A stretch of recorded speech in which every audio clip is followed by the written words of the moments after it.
नमस्कार मित्रों, TV 20 news पर मैं हूं आपके साथ अशोक वर्मा। अपने क्षेत्रों की खबरों को देखने के लिए बने रहिए टीवी 20 न्यूज पर। अब शुरुआत करते हैं ताजा तरीन खबरों का सिलसिला। जनपद में बढ़ते कोरोना संक्रमण को देखते हुए पुलिस अधीक्षक ने खुद अपने हाथों में कमान ले ली है। पुलिस अधीक्षक सीओसीटी श्रेष्ठा उपाध्याय व कोतवाल के गुप्ता के साथ कल रात खुद सड़क पर उतर गए और थाना कोतवाली क्षेत्र के चौक बाजार में कोरोना लॉकडाउन के दौरान दुकान समय से बंद होने को लेकर निरीक्षण किया और साथ ही लोगों को आवश्यक दिशा निर्देश दिया। उन्होंने कहा कि कोविड के नियमों का पालन करते हुए ही हम लोग कोरोना के चैन को तोड़ सकते हैं। यही नहीं, उन्होंने अपने अधीनस्थ अधिकारियों को निर्देश दिया कि लॉकडाउन का सख्ती से पालन किया जाए और आवश्यक सामानों की आपूर्ति को बरकरार रखा जाए। इस अवसर पर पुलिस की टीम चप्पे चप्पे पर शहर में मौजूद थी और इस चेकिंग अभियान से लोगों में चर्चाओं का बाजार गर्म रहा। एसपी ने चेकिंग अभियान के तहत व्यापारियों सहित सड़क पर घूम रहे लोगों को भी सख्त हिदायत दी कि कोरोना व लॉकडाउन के नियमों का पालन करें, अन्यथा कड़ी कार्रवाई की जाएगी।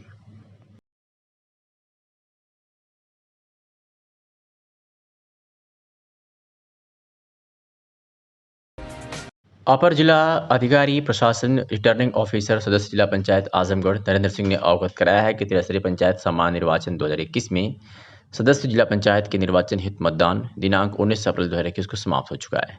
अब इसकी मतगणना जनपद के सभी ब्लॉक मुख्यालयों पर चिन्हित मतगणना केंद्रों पर एक साथ 2 मई को प्रारंभ होकर कार्य की समाप्ति तक संपन्न होगी। यह मतगणना न्याय पंचायतवार होनी है। एक न्याय पंचायत में 4 मतगणना टेबलों की व्यवस्था की जा रही है। उन्होंने समस्त सदस्य जिला पंचायत का चुनाव लड़ने वाले प्रत्याशियों को सूचित किया है। अपने अपने जिला पंचायत वार्ड में स्थित प्रत्येक न्याय पंचायत हेतु गणना अभिकर्ता पास अधिकतम प्रति न्याय पंचायत 4 मतगणना अभिकर्ता पास हित नियत प्रारूप प्रपत्र 42 को अपने अपने नामांकन कक्षों से प्राप्त कर लें तथा गणना अभिकर्ता की 2 फोटो एवं एक पहचान पत्र के साथ सूचना भरकर कलेक्ट्रेट आजमगढ़ पीपी स्थित कक्ष संख्या 31 न्यायालय अपर जिलाधिकारी वित्त राजस्व में वार्ड संख्या 1 से 13 तक, कक्ष संख्या 32 न्यायालय मुख्य राजस्व अधिकारी में वार्ड संख्या 14 से 23 तक, कक्ष संख्या 33 प्रथम तल न्यायालय उप जिलाधिकारी सगड़ी न्यायिक में वार्ड संख्या 24 से 35 तक, कक्ष संख्या 53 द्वितीय तल न्यायालय अतिरिक्त अधिकारी तृतीय में वार्ड संख्या 36 से 46 तक, कक्ष संख्या 52 द्वितीय तल न्यायालय उप जिलाधिकारी सदर न्यायिक में वार्ड संख्या 47 से 58 तक, कक्ष संख्या 51 द्वितीय तल महानिरीक्षक स्टाफ एवं पंजीयन में वार्ड संख्या 59 से 68 तक, कक्ष संख्या 50 द्वितीय तल न्यायालय उप जिलाधिकारी सगड़ी में वार्ड संख्या 69 से 76 तक तथा कक्ष संख्या 42 द्वितीय तल न्यायालय उप संचालक चकबंदी में वार्ड संख्या 77 से 84 तक के प्रत्याशी अपने सहायक रिटर्निंग ऑफिसर के पास सिर जमा करवा दे ताकि समय से पास निर्गत किया जा सके।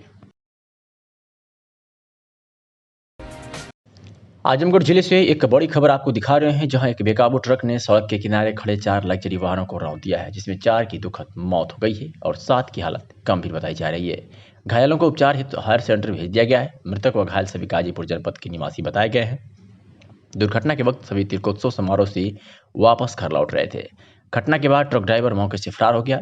जानकारी के अनुसार गाजीपुर मर्दा के थाना अंतर्गत लहुरापुर ग्राम निवासी रमाकांत और छोटे पांडे की पुतली का तिलक चढ़ाने शुक्रवार की शाम कई वाहनों में सवार होकर दर्जनों लोग मऊ जनपद के मोहम्मदाबाद कोतवाली अंतर्गत टिकई गांव में आए थे।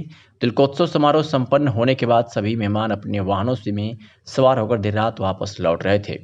रात करीब 12 बजे तीनों वाहनों में सवार लोग जहानागंज थाना क्षेत्र की सोवल चट्टी के समीप अपने वाहन सड़क के किनारे खड़ा कर पीछे से आ रहे लोगों का इंतजार करने लगे। इसी दौरान चिड़ियाकोट से मोहम्मदाबाद की ओर जा रहे तेज रफ्तार ट्रक सड़क किनारे खड़े 4 वाहनों को अपनी चपेट में ले लिया। इस भीषण हादसे में वाहनों में सवार लोग दुर्घटना के शिकार हो गए। घायलों की चीख पुकार सुनकर आसपास के लोग मौके पर जुटे, लेकिन दुर्घटना स्थल का दृश्य देख सभी रोंगटे खड़े हो गए। ग्रामीणों की मदद से दुर्घटनाग्रस्त वाहन में फंसे लोगों को बाहर निकाला गया।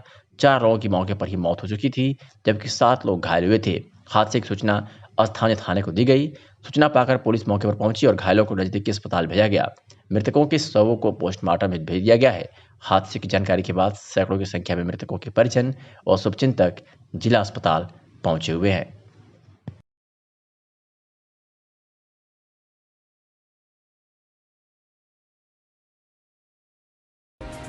आजमगढ़ जनपद में शनिवार और रविवार 2 दिन लॉकडाउन लगा हुआ है। इसके दृष्टिगत आज उप जिलाधिकारी सदर चौक पर स्थित भीड़भाड़ वाले इलाके पर पहुंचे और वहां पर निरीक्षण किया। इस दौरान उन्होंने पाया कि सब्जी की दुकान पर काफी भीड़ जमा हो रही है। इसको देखते हुए उन्होंने शहर के 2 बड़े खुले स्थानों पर सब्जी मंडी बनाने का निर्देश दिया। बता दें कि आजमगढ़ जनपद में कोरोना महामारी का संक्रमण बहुत तेजी से फैल रहा है और आए दिन मौतें भी हो रही हैं। शनिवार के दिन लॉकडाउन का जायजा लेने के लिए उप जिलाधिकारी सदर राजशिवरतन सिंह निकल पड़े और शहर के मुख्य चौक पर स्थित सब्जी मंडी पर वह पहुंचे और वहां उन्होंने निरीक्षण किया तो पाया कि सब्जी मंडी कंजेस्टेड होने के कारण यहां पर काफ़ी भीड़ जमा हो जा रही है। इसको देखते हुए उप जिलाधिकारी ने निर्देश दिया कि शहर के अठवरिया के मैदान और वेस्ली इंटर कॉलेज में सब्जी मंडी लगेगी, जहां से लोग अपनी सामानों की खरीदारी कर सकेंगे। उप जिलाधिकारी ने बताया कि यहां के व्यापारियों से इस संबंध में बात की गई है और वह पूर्ण रूप से सहमत है। सब्जी मंडी शहर के 2 खुले स्थानों पर अब लगाई जाएगी।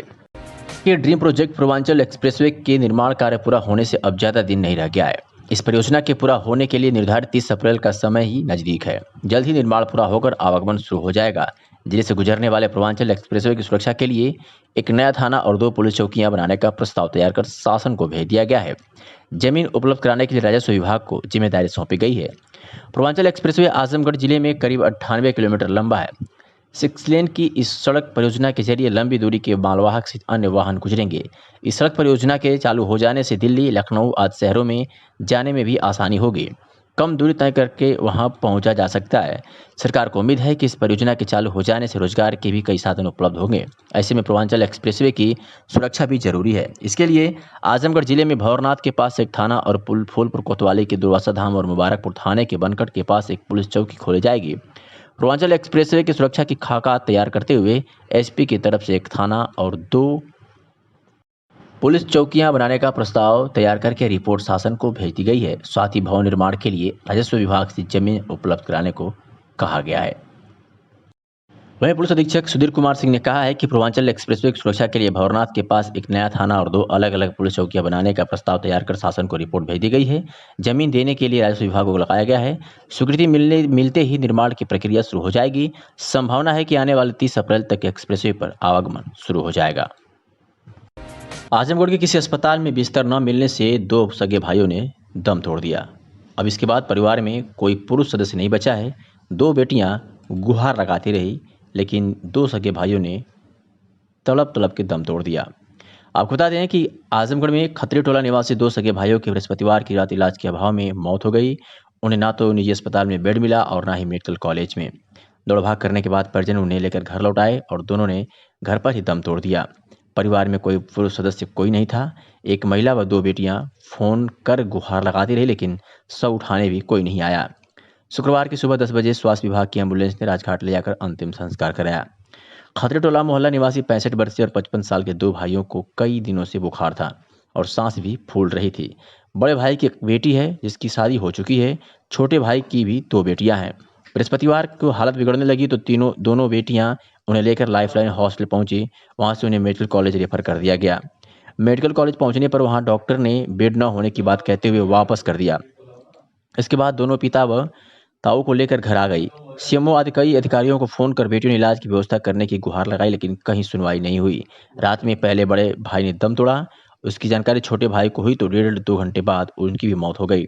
दोनों बेटियां व उनके मां दरवाजे पर खड़े होकर मदद की गुहार लगाती रही, लेकिन कोरोना के डर से कोई भी उनके घर नहीं पहुंचा। शवों को घाट तक पहुंचाने के लिए भी कोई तैयार नहीं था। बार बार फोन करने पर स्वास्थ्य विभाग ने कुछ पीपीई किट व एम्बुलेंस की व्यवस्था कराई। इसके बाद वाराणसी से आए मृतक के साले के पुत्र व साथ काम करने वाले 2 लोगों ने मिलकर दोनों मृतकों की बॉडी को लेकर 3 लेयर पॉलीथीन में पैक किया और फिर एम्बुलेंस में लादकर शवों को राजघाट ले गए। वहां उनका अंतिम संस्कार कर दिया गया। उनकी मौत कोरोना से हुई, इसकी पुष्टि नहीं हो पाई। दोनों ने जांच भी नहीं कराई थी।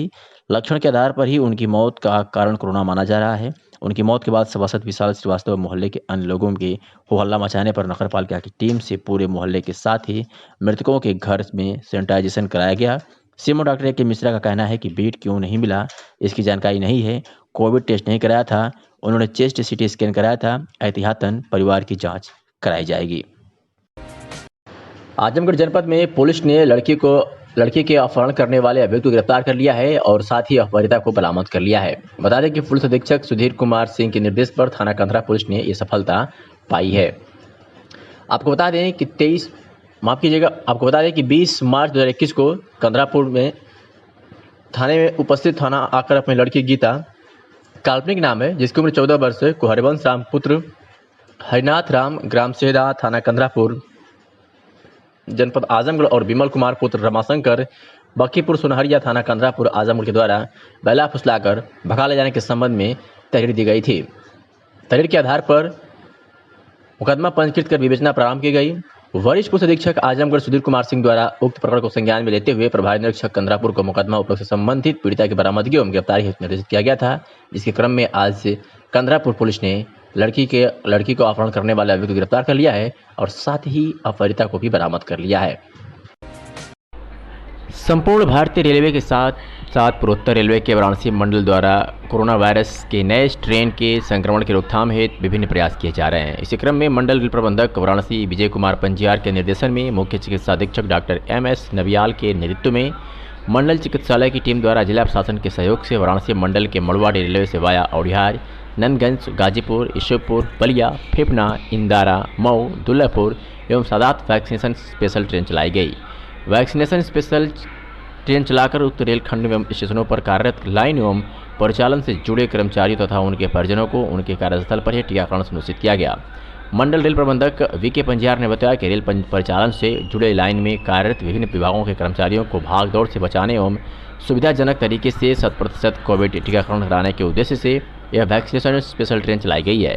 इसके अतिरिक्त प्रमुख रेलवे स्टेशनों पर जन संबोधन प्रणाली के माध्यम से कोरोना वायरस से बचाव हेतु रेल यात्रियों को सजग एवं जागरूक किया जा रहा है। इसके साथ ही वीडियो संदेशों के माध्यम से तथा मड़ुवाड़ी स्टेशन पर बड़े वीडियो पैनलों के माध्यम से लोगों को कोरोना वायरस के संक्रमण से बचने और इसे रोकने के प्रभावी संदेश प्रसारित किए जा रहे हैं। स्टेशन परिसर में जागरूकता संबंधी संदेशों को पोस्टरों के माध्यम से प्रदर्शित किया जा रहा है।